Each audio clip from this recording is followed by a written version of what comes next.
ফিলিস্তিনের অবরুদ্ধ গাজা উপত্যকায় গত শুক্রবার শুরু হয় পবিত্র রমজান মাস। এদিন রাতে প্রথম সেহরি খাওয়ার প্রস্তুতি নেন তারা। তবে ঠান্ডা আবহাওয়া ও বৃষ্টির কারণে ঠিকমতো সেহরি খেতে পারেননি গাজাবাসী। বার্তা সংস্থা আনাদোলা শনিবার 1 মার্চ এক প্রতিবেদনে জানিয়েছে, রমজানের প্রথম রাতটি ছিল দুর্ভাগ্যজনক। যখন সাধারণ মানুষ সেহরি খাওয়ার প্রস্তুতি নিচ্ছিলেন তখনই বাগড়া দেয় বৃষ্টি।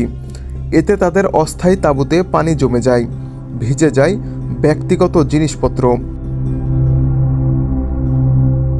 বৃষ্টির পানি থেকে বাঁচতে তাঁবু থেকে বের হলেও অন্য কোথাও আশ্রয় নেওয়ার মতো জায়গা ছিল না এসব মানুষের। বিশেষ করে নারী ও শিশুদের কষ্ট ছিল সীমাহীন। যারা বিধ্বস্ত বাড়িঘরে ফিরে গেছেন তারাও পড়েছেন দুর্ভোগে। ভাঙা দেওয়াল ও ছাদের মধ্য দিয়ে বৃষ্টির পানি আসায় তাদের রাতটি বেশ খারাপ যায়।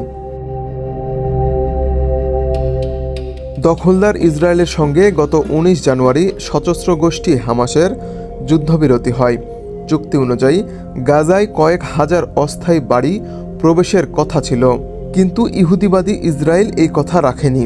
ফলে সাধারণ মানুষকে এখনও অস্থায়ী তাঁবুতে থাকতে হচ্ছে, যেগুলো একটু বৃষ্টি এলেই তলিয়ে গিয়ে তৈরি করছে দুর্ভোগ। ওই যুদ্ধবিরতির মাধ্যমে গাজায় ইসরায়েলের গণহত্যা বন্ধ হয়, তবে সাধারণ মানুষের দুঃখ দুর্দশা এখনও কাটেনি।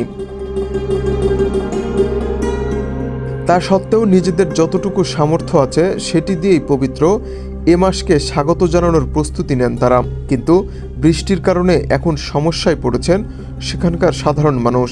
এছাড়া ইসরায়েলের অবরোধের কারণে গাজাবাসী সব খাবারও ঠিকমতো পান না।